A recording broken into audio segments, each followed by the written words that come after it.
මේ ගේ ඉස්සරහට අපේ ගේ ඉස්සරහින් උඩහට ඉන්නේ. පාරෙන් යන්නේ ඔහොම අලියා යනවා. මේ උඩහට ගිහිල්ලා මේ අපි තාත්තා ගිහිල්ලා ඇද්ගෝවට බැලුවා බා. ඊට පස්සේ යකෝ අලියත් එක්ක ආවා ගෙදරට. අලියත් එක්ක පිටිය නැගලා ආවා ගෙදරට. ඇද්ගෝවද? ඕ හොඳේ.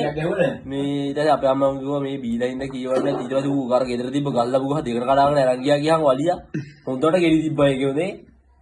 තා මොඩෙන් ඉවරයි.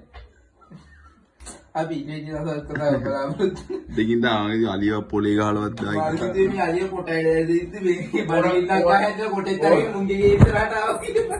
වලගේ අලියා පොර කරගෙන ආවා. ඔව්. අලියට අලියෝ කියලා කියන්න හොඳ නෑලුවා. ඇයි? ෆොටෝ ගන්න. මොකද කියන්නේ? අලියට ඇහෙන්න තියෙන අලියෙකුට කවන්නේ කියන්න හොඳ ඇහෙන්න.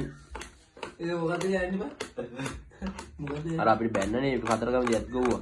අලියෝ ගෝ කියලා. බයින් හොඳ නෑලු. එහෙනම් මොකද කියන්නේ? අලියට ඉතින් මොනවා කියන්නේ අලියා තමයි ඉතින් කියන්නේ ඇහෙන්න කියන්න හොඳ නෑ. අලියෝ කියලා කෑ ගහලා ඇහෙන්න කියන්න හොඳ නෑලු. මොකද්ද කියන්නේ? මුට්ටි කියන්නේ යනවා දාපන්. ඕකේ තවුනි. අවසේ ඉන්නේ නැත්නම්. කියා ඒක කියා.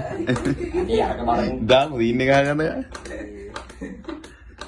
සීනන් දින නැහැ කියන්නේ. කියාකෝ. බල විශ්වාස කරන්නේ අපි කරපු වැඩ. මේ නෑ හවන්නේ කියලා අපි ඉස්සර දෙන්න. ඔය විශ්වාස කරන්නේ නැහැ අරක දාපන්. එහෙමනේ. ඌටිනේ කොළ දීවින් නම් කියලා දාපන්. සිතා කියන්නේ අනේ මේක කොයිද කැලේකද? මුකේ ගෙදරට එනෙව බලපන්. මේ වීඩියෝ කරනවා දීතුවා. වෙන්න